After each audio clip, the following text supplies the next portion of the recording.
Hello, my name is Ben Frederick III. I'm a real estate broker here in Baltimore where I specialize in apartment properties. Way back in 1904, my grandfather started in the real estate business here in Baltimore, where he sold properties and also managed and developed properties. I worked in my family's company with my father for 20 years. My father taught me appraisal and valuation techniques. I ran my family's property management business for 10 years, where I learned all about all aspects of managing properties. And I also did apartment property sales. About 15 years ago, I left my family's company and started my own business, Ben Frederick Realty, where I specialize in apartment properties. Today, we're talking about real estate tax assessments in Baltimore City and how that process works. The state of Maryland is responsible for appraising every property in Baltimore City. That's a lot to do, so they break it up in 3-year increments. So every property gets assessed or reappraised in Baltimore City once every 3 years. Here's a map of Baltimore City, and you can see the 3 zones that the state has set up. There's the red zone, the yellow zone, and the green zone.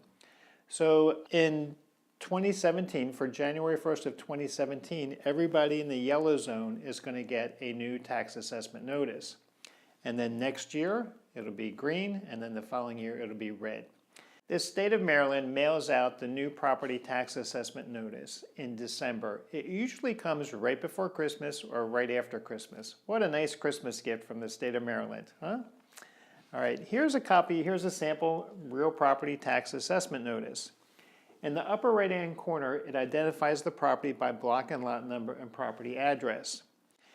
Here in this box, it shows what the old assessment was. So in this example, the old assessment was $314,300. Then it shows the new market of value, and here they're increasing the assessment to $478,900. Now they break that assessment down in terms of how much of that is land value and how much of that is building value. Land value plus building value equals the total new assessment. Now you don't get hit with an increase of $300,000 all the way up to $478,000 all in 1 year. Because they have this 3-year cycle set up, they phase in the increase over 3 years. So this year, your assessment will go from $314,000 to $369,000. Then in year 2, you'll go up to $424,000. And finally, 3 years from now, you'll realize the full value of that new tax increase to $478,000. That'll happen 3 years from now.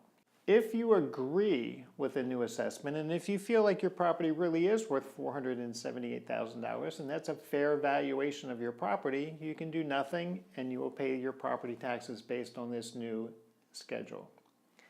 If you think that your property is not worth $478,000 and you want to contest or appeal your assessment, you have the right to do that. From the day they mail it to you, you have 45 days to notify the department that you disagree with the assessment and you want to appeal it. The date is right down here at the bottom. So on this notice, you have to notify them in writing on or before February 9th of next year. Appealing the assessment is actually very simple. They provide a form on the back. All you have to do is fill out the back page of the assessment notice and mail it in. Now, of course, when you do this, you want to make sure you keep a copy of this notice for your records. You sign it at the top.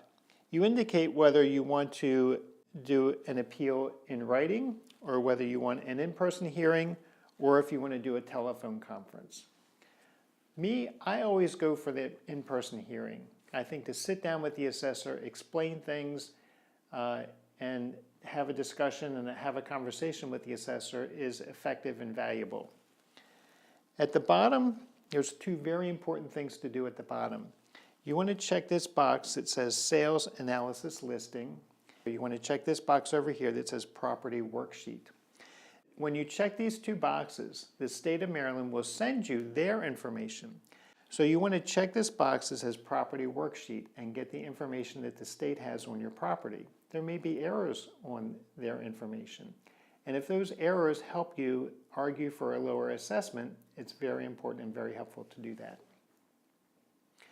When you check this box that says Sales Analysis Listing, the state will send you a list of sales that they used for comparable sales to arrive at the value of your property. And once you have their information and you know what they're looking at, then you can use that information to contest or argue that those sales were not appropriate for your property and argue for a lower value for property tax assessment purposes. So make sure that you mail in the notice before the deadline, make sure that you sign it, and please check the 2 boxes at the bottom to get the sales analysis and also your property worksheet. I hope you found this information in this video useful and helpful. Please feel free to like us and share the video. I also invite you to visit my website at benfrederick.com, where you can find information on apartment properties for sale, as well as other information on legislation and issues affecting property managers, property owners, and investors. We'll be producing more of these videos in the coming future, and we'll be talking about property management issues. We'll be talking about investing in apartments and rental properties in Baltimore City, and I hope you'll continue to check us out.